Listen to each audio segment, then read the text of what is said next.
Hello friend, welcome to my YouTube channel Success Science. तो आज की इस लेक्चर में हम लोग आरआरबी ग्रुप डी 2026 में जो एग्जाम होने वाले हैं उसका हम लोग प्रैक्टिस सेट वन देखने वाले हैं। ठीक है। 2018 से लेकर 2025 तक जो पिछले साल में जितना प्रश्न पूछा गया है क्वेश्चन बैंक गाइड के अकॉर्डिंग यहाँ पे सारा क्वेश्चन मैं लाया हूँ और आपका वहाँ पे अच्छा सा एक्सप्लेनेशन दूंगा। ठीक है। अभी मेरा फिलहाल बायोलॉजी का सीरीज मैं पहले सबसे पहले लाऊंगा, क्योंकि बायोलॉजी में अभी तक रेलवे जितना सारा एग्जाम कंडक्ट करा चुका है। लाइक जैसे आपका हो गया railway NTPC, railway ALP, railway group group D, सभी को मिला के आपका 2200 क्वेश्चंस के आसपास ये पूछ चुका है। टोटल आपका बायोलॉजी का 2200 क्वेश्चंस ये पूछा है। ठीक है। तो उसी से आज हम लोग, ऐसा नहीं है कि अगर आप ग्रुप डी का तैयारी कर रहे होंगे सिर्फ तभी देखेंगे, आप रेलवे का किसी भी एग्जाम का तैयारी कर रहे होंगे जहाँ पे अगर साइंस का पोर्शन है, अगर साइंस वहाँ पे पूछता है तो सब क्वेश्चन को मिक्स करके अब यहाँ पे हम लाए हैं, चाहे आपका ग्रुप डी हो, एएलपी हो, टेक्नीशियंस हो और आपका एनटीपीसी हो, कोई भी हो, आपका यहाँ पे सब चीज मेंशन है। ठीक है। तो आई होप आप लोग को ये वीडियो पसंद आएगा। चैनल पे नए होंगे तो चैनल को सपोर्ट एंड सब्सक्राइब कीजिएगा। ठीक है। आज मेरा प्रैक्टिस सेट वन है। चलिए तो हम लोग इसको आज की इस वीडियो को स्टार्ट करते हैं। ये रहा मेरा फर्स्ट क्वेश्चन। ठीक है।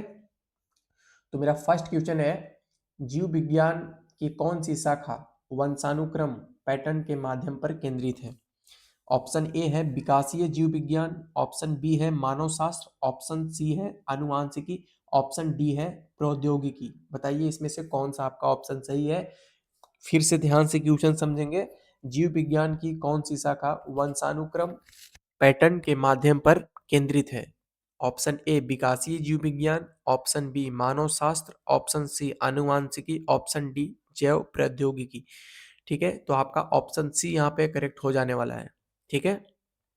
ये क्वेश्चंस आपका 2025 में पूछा गया है। ठीक है।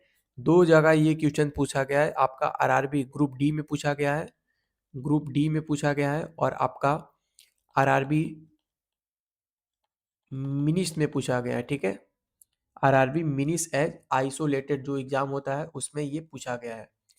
बात करें अगर ग्रुप डी की एग्जाम पैटर्न्स की, तो सबसे पहले एग्जाम पैटर्न्स में मैं आपको बता दूं कि टोटल आपका 100 क्वेश्चन पूछेगा। ठीक है। 100 क्वेश्चन आपका पूछने वाला है, जो कि आपको 90 मिनट्स का आपका टाइम मिलेगा। ठीक। अगर मैथ की बात किया जाए, मैथ का आपका क्वेश्चन 25 रहेगा। रीजनिंग का रीजनिंग का आपका 30 मिलेगा। और वहीं जीके जीएस की बात किया जाए, जीके जीएस में आपका 20 क्वेश्चन, जिसमें करंट अफेयर्स 10 नंबर का रहता है। उसके बाद अगर साइंस का बात किया जाए, साइंस का अगर बात किया जाए तो आपका 25 क्वेश्चन आपका साइंस का यहाँ पे क्वेश्चन ऐड होता है। ठीक है। अगर आपका स्कोरिंग मार्क्स बताएं तो मैथ एंड रीजनिंग ये दो ऐसा सब्जेक्ट है जिसमें आप फुल में फुल स्कोर कर सकते हैं। उसके बाद साइंस में अगर 25 में अगर आप अच्छे से पढ़ लेंगे तो 22 से लेकर 25 के बीच आप कर सकते हैं। जीके जीएस का कोई भरोसा नहीं होता है, क्योंकि इसमें अधिकतर बच्चा मुश्किल आप इसमें 10 या 12 क्वेश्चन ही सही कर पाएंगे।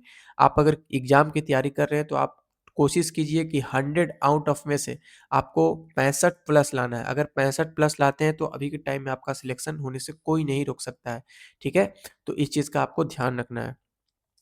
चलिए तो हम लोग नेक्स्ट क्वेश्चन की बात कर लेते हैं। क्वेश्चन नंबर सेकेंड, सब्जियों फलों और फूलों जैसे उच्च मूल्य वाली फसलों की खेती को क्या कहते हैं?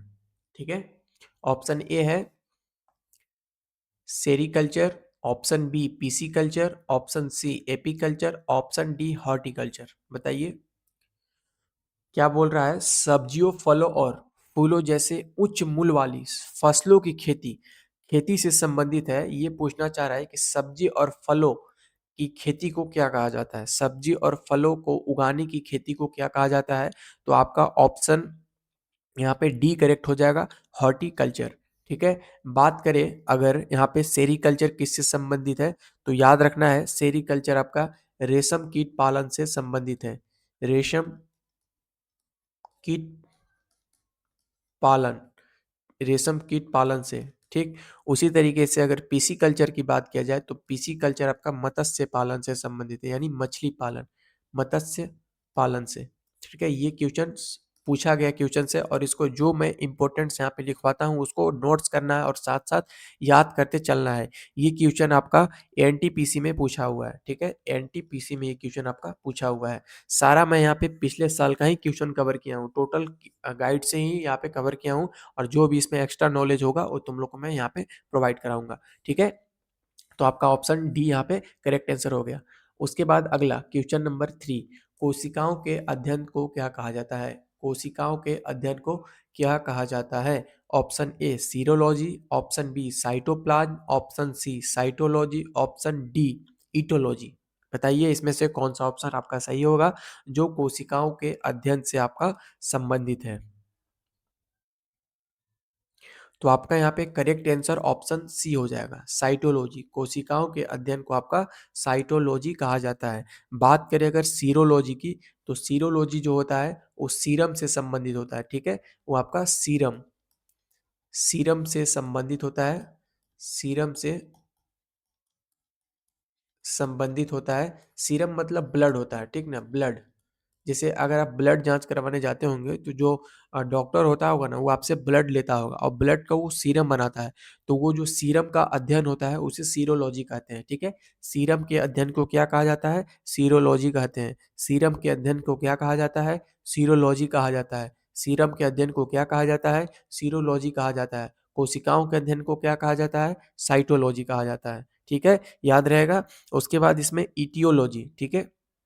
इटियोलॉजी की अगर बात किया जाए तो ये आपका हो जाएगा रोग कारण विज्ञान से, ठीक है? रोग का कारण जानने वाले विज्ञान को, रोग कारण से संबंधित है ये आपका, संबंधित, इसको ध्यान रखना है, ठीक है? चलिए अगला है आपका क्वेश्चन नंबर 4, विटिकल्चर क्या है? ऑप्शन आपके हैं यहाँ पे, सब्जी की खेती, बी है आपका आम की खेती, सी अंगूर की खेती, डी फूलों की खेती। चौथा क्वेश्चन फिर से समझेंगे, विटिकल्चर से आपका क्या संबंध है? तो विटिकल्चर में आपका अंगूर की खेती से संबंधित होता है, यानी ऑप्शन सी आपका यहाँ पे करेक्ट आंसर हो जाएगा। ये क्वेश्चंस आपसे एनटीपीसी में पूछा हुआ है, एनटीपीसी में ये क्वेश्चन पूछा हुआ है। उसके बाद अगर बात करें तो यहाँ पे आपका फूलों की खेती से, फूलों की खेती से हम लोग क्या समझते हैं? तो फूलों की खेती को हम लोग फ्लोरिकल्चर कहते हैं, ठीक है? फ्लोरिकल्चर, फूलों की खेती को फ्लोरिकल्चर के नाम से जाना जाता है, ठीक है? चलिए तो नेक्स्ट हम लोग अगला देखते हैं क्वेश्चन नंबर 5, निम्न में से एपिग्राफी का क्या अभिप्राय है? ये क्वेश्चन बहुत सारे एग्जामों में पूछा जा चुका है, इसको ध्यान रखना है, एकदम इंपॉर्टेंट है। एनटीपीसी में भी पूछा हुआ है, और ये आपका ग्रुप डी में पूछा हुआ है, ग्रुप डी और एएलपी में भी पूछा हुआ है ये क्वेश्चन, ठीक है? एपिग्राफी का क्या अभिप्राय है? ऑप्शन ए है कंकालों का अध्ययन, ऑप्शन बी है शिलालेखों का अध्ययन, ऑप्शन डी सी है मानचित्रों का अध्ययन, ऑप्शन डी सिक्कों का अध्ययन। बताइए इसमें से एपिग्राफी का क्या अभिप्राय है? तो आपका ऑप्शन बी यहाँ पे करेक्ट आंसर हो जाएगा। एपिग्राफी शिलालेखों के अध्ययन से संबंधित होता है, ठीक है? उसके बाद सिक्कों के अध्ययन को क्या कहा जाता है? तो सिक्कों के अध्ययन को याद रखना है आपका न्यूमिस्मैटिक, ठीक है? न्यूमिस्मैटिक कहा जाता है, सिक्कों के अध्ययन को न्यूमिस्मैटिक कहा जाता है। उसी प्रकार से अगर कंकालों का अध्ययन के बारे में बात किया जाए तो कंकालों के अध्ययन को आपका ऑस्टियोलॉजी कहा जाता है, ऑस्टियो ऑस्टियोलॉजी कहा जाता है, ठीक है? कंकालों के अध्ययन को ऑस्ट्रियोलॉजी कहा जाता है। उसी प्रकार से अगर मानचित्रों के अध्ययन को क्या कहा जाता है?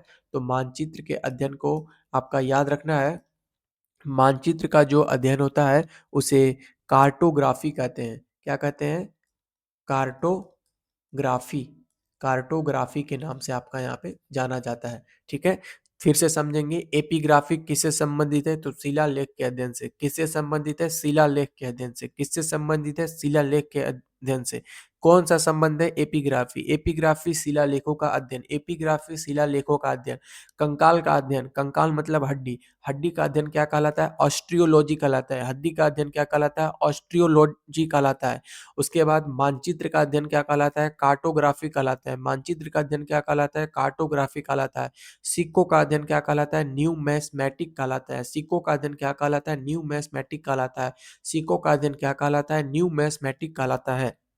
इसको ध्यान रखना है, ठीक है? मेरे साथ बोलते चलना है जो मैं यहाँ पे पढ़ा रहा हूँ। उसके बाद अगला, पक्षियों के अध्ययन को क्या कहा जाता है? जो पक्षी का अध्ययन है उसे क्या कहा जाता है? तो ऑप्शन डी आपका यहाँ पे करेक्ट हो जाएगा, ऑर्निथोलॉजी। जो पक्षियों का अध्ययन है उसे ऑर्निथोलॉजी कहा जाता है। बात करें अगर एपिग्राफी की, तो आपका एपिग्राफी किससे संबंधित होगा? तो एपिग्राफी आपका जस्ट मैंने पीछे पढ़ाया हुआ था, एपिग्राफी का किससे संबंधित आपका यहाँ पे होता है।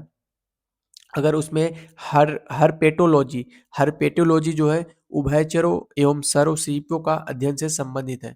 यहाँ पे लिख देंगे उभयचर, उभयचर सरीसृप, उभयचर या सरीसृप से संबंधित है, ठीक है? से संबंधित है, ठीक ना? देखिए, पक्षियों को अध्ययन को क्या कहा जाता है? ऑर्निथोलॉजी कहा जाता है। पक्षियों के अध्ययन को क्या कहा जाता है? ऑर्निथोलॉजी कहा जाता है। पक्षियों के अध्ययन को क्या कहा जाता है? ऑर्निथोलॉजी कहा जाता है। पक्षियों के अध्ययन को ऑर्निथोलॉजी।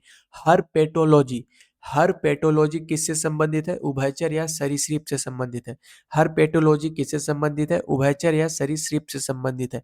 हर्पेटोलॉजी किससे संबंधित है? उभयचर या सरीसृप से संबंधित है। हर्पेटोलॉजी किससे संबंधित है? उभयचर या सरीसृप से संबंधित है। उसके बाद यहाँ पे एक बात और कर लेते हैं हम लोग ऑप्शन बी का, तो एंथ्रोपोलॉजी, जो आपका एंथ्रोपोलॉजी है, ये आपका मानव के क्रमिक विकास का अध्ययन करवाता है।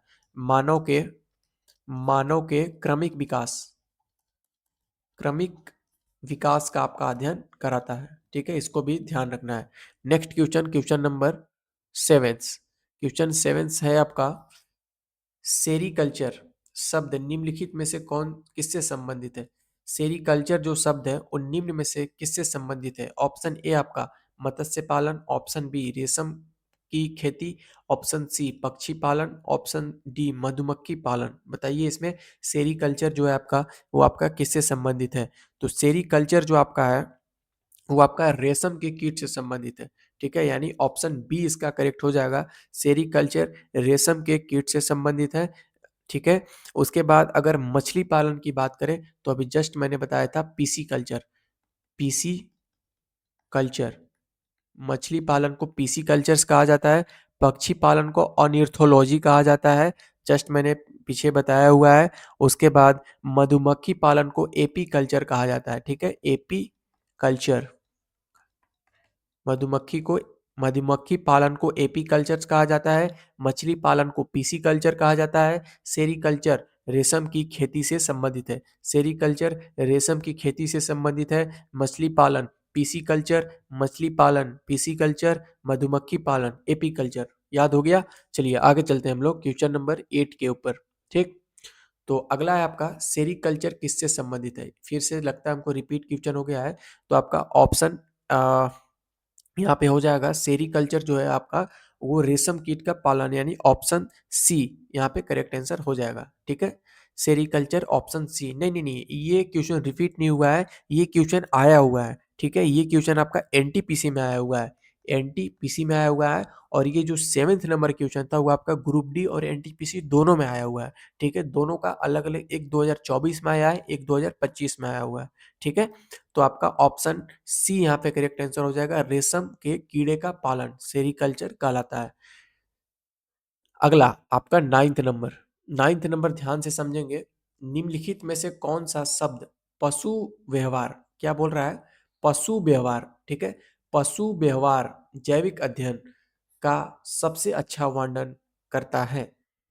निम्नलिखित में से कौन सा शब्द पशु व्यवहार के जैविक अध्ययन का सबसे अच्छा अध्ययन करता है?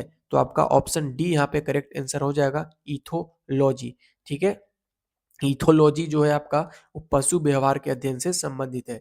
इथोलॉजी किससे संबंधित है? पशु व्यवहार। इथोलॉजी पशु व्यवहार, इथोलॉजी पशु व्यवहार, इथोलॉजी पशु व्यवहार, इथोलॉजी पशु व्यवहार, इथोलॉजी पशु व्यवहार, इथोलॉजी पशु व्यवहार। ठीक है, चलिए नेक्स्ट क्वेश्चन हमारा question number 10। Question number 10, haematology का अध्ययन किससे संबंधित है? हिमेटोलॉजी का अध्ययन किससे संबंधित है? ऑप्शन ए पौधों की जनन प्रणाली से, ऑप्शन बी रक्त से, ऑप्शन सी जानवरों की खान पान की आदत से, ऑप्शन डी हड्डियां से। बताइए हिमेटोलॉजी जो है वो निम्न में से किससे संबंधित हो जाएगा? तो आपका ऑप्शन यहाँ पे बी करेक्ट आंसर हो जाने वाला है। हिमेटोलॉजी जो है वो आपका रक्त से संबंधित है। ठीक है, हिमेटोलॉजी जो है वो रक्त से संबंधित है। हिमेटोलॉजी किससे संबंधित है? रक्त से। हिमेटोलॉजी रक्त, हिमेटोलॉजी रक्त, हिमेटोलॉजी रक्त, हिमेटोलॉजी रक्त, हिमेटोलॉजी रक्त। ठीक है, उसके बाद यहाँ पे विषाणुओं का अध्ययन एक यहाँ पे याद रखेंगे, विषाणु का अध्ययन, विषाणु का अध्ययन, इसको ध्यान रखना है। विषाणु का अध्ययन को क्या बोला जाता है? वायरोलॉजी बोला जाता है, वायरोलॉजी बोला जाता है। ठीक है, विषाणु के अध्ययन को वायरोलॉजी बोला जाता है, इसको यहाँ पे ध्यान रखना है। ठीक है, नेक्स्ट हम लोग चलेंगे क्वेश्चन नंबर 11। निम्नलिखित में से किसमें मनुष्य का अध्ययन होता है? निम्नलिखित में से किसमें मनुष्य का अध्ययन होता है? बताइए। ऑप्शन ए है archaeozoology, option B archaeology, option C anthropology, option D andrology. बताइए इसमें से कौन सा ऑप्शन सही हो जाएगा? तो आपका ऑप्शन सी एंथ्रोपोलॉजी आपका करेक्ट आंसर हो जाएगा। एंथ्रोपोलॉजी जो है वो मनुष्य का अध्ययन से होता है। ठीक है, एंथ्रोपोलॉजी मनुष्य का अध्ययन, मनुष्य का अध्ययन एंथ्रोपोलॉजी, मनुष्य का अध्ययन एंथ्रोपोलॉजी, मनुष्य का अध्ययन एंथ्रोपोलॉजी, मनुष्य का अध्ययन एंथ्रोपोलॉजी, मनुष्य का अध्ययन एंथ्रोपोलॉजी, मनुष्य का अध्ययन एंथ्रोपोलॉजी, मनुष्य का अध्ययन एंथ्रोपोलॉजी। ठीक है, इसको ध्यान रखना, ये इंपॉर्टेंट क्वेश्चन है, ये दो जगह आपसे पूछा हुआ है, एनटीपीसी और आरआरबी जेई। ठीक है, 10/4/2016 को पूछा गया है और एक 29/5/2019 रिपीटेड क्वेश्चन है ये। ठीक है, इसको ध्यान रखना है। चलिए अगला देखते हैं हम लोग क्वेश्चन नंबर 12।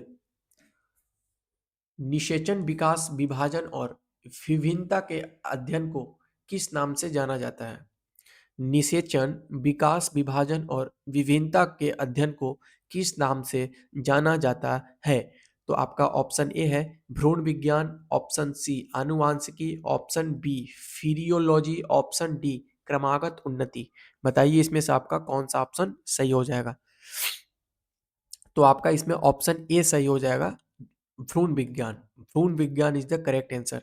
अगर बात करें हम लोग यहाँ पे अनुवांशिकी की, तो अनुवांशिकी जो होता है ध्यान से समझना है, अनुवांशिकी जो होता है अनुवांशिकता तथा जीवों को विभिन्नता का अध्ययन करवाता है। ठीक है, अनुवांशिकी जो होता है अनुवांशिकता तथा जीवों की भिन्नताओं का अध्ययन कराता है। ठीक है, जीवों की भिन्नताओं का अध्ययन कराता है। ठीक है, उसके बाद अगर फिरियोलॉजी की बात किया जाए तो फिरियोलॉजी जो होता है शरीर के क्रिया विज्ञान से संबंधित है। ठीक है, फिरियोलॉजी शरीर के क्रिया विज्ञान से आपका संबंधित है, क्रिया विज्ञान से संबंधित है, से संबंधित। ठीक है, चलिए तो एक बार हम लोग इसको देख लेते हैं फिर से। देखिए निषेचन विकास, ध्यान से समझना है, निषेचन विकास विभाजन और विभिन्नताओं के अध्ययन को किस नाम से जाना जाता है? तो आपका ऑप्शन ए भ्रूण विज्ञान करेक्ट आंसर हो जाएगा। उसके बाद अगर बात करें फिरियोलॉजी का, तो फिरियोलॉजी में शरीर के क्रिया विज्ञान से संबंधित है। फिजियोलॉजी शरीर के क्रिया विज्ञान से, फिजियोलॉजी शरीर के क्रिया विज्ञान से, फिजियोलॉजी शरीर के क्रिया विज्ञान से, फिजियोलॉजी शरीर के क्रिया विज्ञान से, फिजियोलॉजी शरीर के क्रिया विज्ञान से। Next question, question number 13।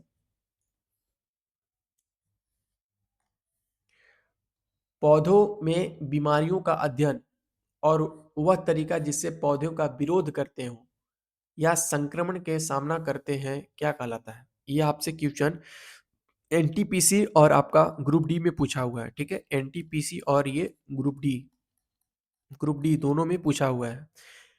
पौधों में बीमारियों का अध्ययन और वह तरीका जिससे पौधे विरोध करते हैं या संक्रमण से सामना करते हैं क्या कहलाता है? आपका ऑप्शन ए है विकृति विज्ञान, ऑप्शन बी है क्रिया विज्ञान, ऑप्शन सी है फाइटोपैथोलॉजी, ऑप्शन डी है फोमो ऑप्शन डी है फोटोमार्कोजेनिस। बताइए इसमें से आपका कौन सा ऑप्शन सही हो जाएगा? तो आपका इसमें ऑप्शन सी फाइटोपैथोलॉजी जो है, ठीक है, ये आपका सही आंसर हो जाएगा, जो पौधों की बीमारियों का अध्ययन करवाता है। ठीक है, फाइटोपैथोलॉजी, फाइटोपैथोलॉजी। ठीक है, इसका इंग्लिश में ही नाम होता है, हिंदी में इसका नाम नहीं होता है, सिर्फ इंग्लिश होता है, इसका हिंदी में प्रोनाउंसिएशंस होता है, तो इसका यही नाम पढ़ाया जाएगा फाइटोपैथोलॉजी। क्या कहलाता है? पौधों के बीमारियों का अध्ययन फाइटोपैथोलॉजी, फाइटोपैथोलॉजी, फाइटोपैथोलॉजी, फाइटोपैथोलॉजी आपका यहाँ पे आंसर करेक्ट हो जाएगा। मेरे साथ रटते चलना है, ये चीज ध्यान रखना है आपको। अगर मैं यहाँ पे बोल रहा हूँ तो आपको भी बोलना है, बोलने से याद होगा आपको। अगला क्वेश्चन आपका देख लेते हैं। जीव अगला क्वेश्चन है क्वेश्चन नंबर 14। जीवित चीजों पर मृदा के प्रभाव का अध्ययन मृदा विज्ञान की किस शाखा के अंतर्गत किया जाता है? मृदा विज्ञान की अध्ययन जो है किस शाखा के अंतर्गत किया जाता है? ऑप्शन ए है एंड्रोलॉजी, ऑप्शन बी है एग्रोबायोलॉजी, ऑप्शन सी है एडाफोलॉजी, ऑप्शन डी है डेस्मोलॉजी। ठीक है, तो आपका इसमें ऑप्शन कौन सा करेक्ट हो जाएगा? तो ऑप्शन बी करेक्ट आंसर हो जाएगा। ऑप्शन नहीं, ऑप्शन बी नहीं, यहाँ पे आपका ऑप्शन एडाफोलॉजी, ठीक है, एडाफोलॉजी यानी ऑप्शन सी यहाँ पे आंसर करेक्ट आंसर आपका हो जाएगा। ठीक है, जीवित चीजों पर मृदा के प्रभाव का अध्ययन मृदा विज्ञान की किस शाखा के अंतर्गत आता है? तो आपका ऑप्शन यहाँ पे हो जाएगा एडाफोलॉजी, जो कि आपका ऑप्शन सी में यहाँ पे है। ठीक है, एडाफोलॉजी, एडाफोलॉजी, एडाफोलॉजी। ठीक है, उसके बाद एंड्रोलॉजी की बात किया जाए तो एंड्रोलॉजी जो होता है वो पुरुषों के बांझपन या यौन रोगों से संबंधित है। ठीक है, ये आपका यौन रोगों से संबंधित है, यौन रोगों से संबंधित है, यौन रोगों से संबंधित है एंड्रोलॉजी। ठीक है, चलिए तो अच्छा एक चीज ध्यान रखना है, इसमें जितना ये सब है ना एंड्रोलॉजी, पीसी कल्चर, हेरी कल्चर, हॉर्टिकल्चर, इसका सब मैं एक चार्ट दे दूंगा। ठीक ना, एक चार्ट मैं दे दूंगा, उसमें तुमको याद कर लेना है। ठीक है, करीब 20 चार्ट दे दूंगा, जो जो इम्पोर्टेंस होता है इसमें आपको याद याद कर लेना है। ये सब क्वेश्चन जो आया हुआ है मैं वो दिखा रहा हूँ, तो क्यों ना एक बार पूरा चार्ट दे दिया जाएगा आपको, तो उसमें से याद कर लोगे तो खुद ही ऑप्शन मार लोगे। अगला देखते हैं हम लोग क्वेश्चन नंबर 15। 15 नंबर है, निम्नलिखित में से शरीर विज्ञान एवं चिकित्सा की वह कौन सी शाखा है जो पुरुषों के विशिष्ट रोगों एवं स्थितियों से संबंधित है? ऑप्शन ए है एंड्रोलॉजी, ऑप्शन बी है astacology, option C bio ecology, option D desmology. बताइए इसमें से कौन सा आपका ऑप्शन सही हो जाएगा? तो आपका इसमें ऑप्शन ए सही हो जाएगा, एंड्रोलॉजी। ठीक है, एंड्रोलॉजी जो है वो शरीर विज्ञान एवं चिकित्सा की वह शाखा है जो पुरुषों के विशिष्ट रोगों एवं स्थितियों से संबंधित है।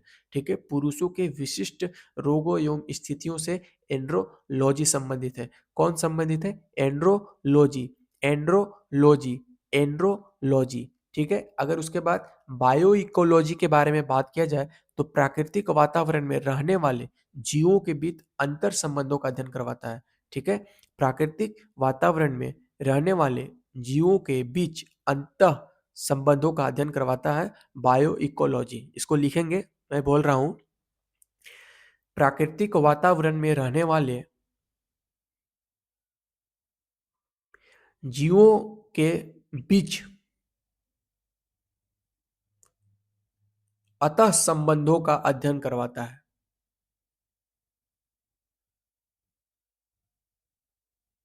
ठीक है, उसके बाद अगर डेस्मोलॉजी की बात किया जाए, डेस्मोलॉजी ये भी इंपॉर्टेंट है, शरीर रचना के अंतर्गत होता है। ठीक है, शरीर रचना के अंतर्गत, शरीर रचना के अंतर्गत।